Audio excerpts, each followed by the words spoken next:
Where have I ever heard of something in the collection industry where you turn something over for $1,000 and all of these fees are tacked on to somehow create a bill for $5,000 or $6,000?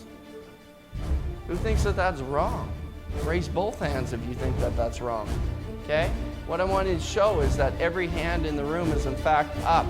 So CICC, raise your hands again if you think things should change.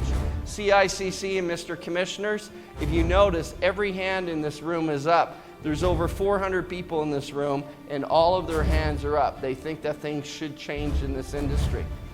Good evening, viewers. My name is Mike Lathigee. I am the president of the Las Vegas Real Estate Investment Club. And this evening, we're going to talk about a subject that is controversial here in the state of Nevada. In fact, it is so controversial that whenever I mention this subject to anyone from the real estate industry, a lot of times I see their blood boiling over. What I'm actually going to talk about tonight is the collection industry. And the collection industry, from the point where people don't pay their HOA fees to the HOA board so that they can use it for running the local community. But what happens is a lot of times when those fees aren't paid, they're turned over to collection industry. And the collection industry or collection companies takes those fees and they add a lot more fees. So that original bill turns into something several times higher. And there is a massive variance between the charges of some companies and the charges of other companies. My guest this evening is Anita McFarland. Anita is, I'm going to state right out of the gate, certainly brave. She's here this evening. She is talking about changes that have to take place within her own industry. She's a lawyer, and a lot of times, a lot of people will remain silent and they will simply, agree that changes have to take place within their own industry, but they will do nothing. She actually, amongst her peers, certainly would have a lot of pressure not to do this interview. And that's why this interview is in fact so special this evening. So, Anita, can you talk a little bit more about yourself and how you got to where you are today, and a little bit about your background in your firm and what you do? You bet. First, let me say that in addition to being an attorney of 8 years, I'm also a business person. My husband and I own several bars and restaurants, and so I bring a business person's perspective to my practice. And I'm always thinking about return on investment and costs and things like that. So, when I'm addressing issues with my clients or issues in the industry, I don't think that I ever leave that part of me behind. And I think that's an important thing. I'm also a homeowner. I live in a community here that has an association and a master association.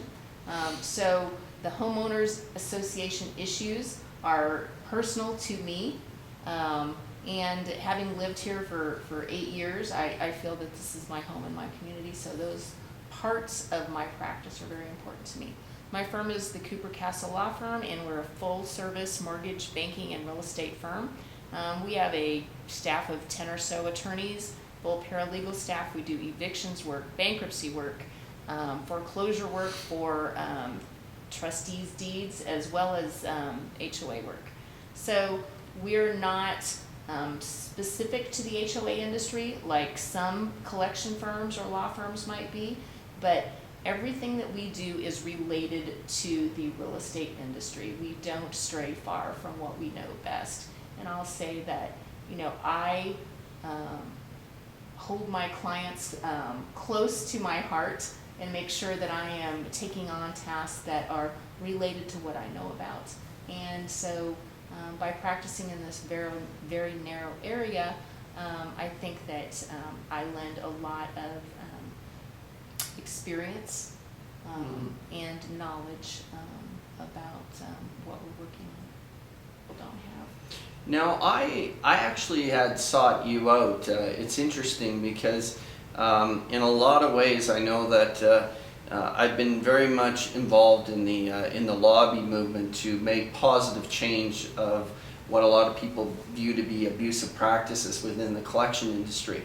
And I know that your company was one that I felt was doing some things right, and I felt certainly was leading the example of what other collection agencies should do when they're interacting with people who are overdue on their HOA fees or their HOA payments. But to start out and kind of give a context of where we are since the beginning, why is there so much public resentment towards the collection agencies in the state of Nevada? I think maybe we should probably start with an overall look at what the process is. And most developments in Nevada do have a homeowners association. I believe the city of North Las Vegas recently passed a law that states that any new development must have a homeowners association. Okay? The backbone of the association is the declaration, the CC&Rs. And the recording of that document actually constitutes a perfected lien against every piece of property in the development. Okay? And it carries through no matter who owns the property. Okay? The developer and the first board will usually set the amount of monthly assessments that are due and payable by a homeowner.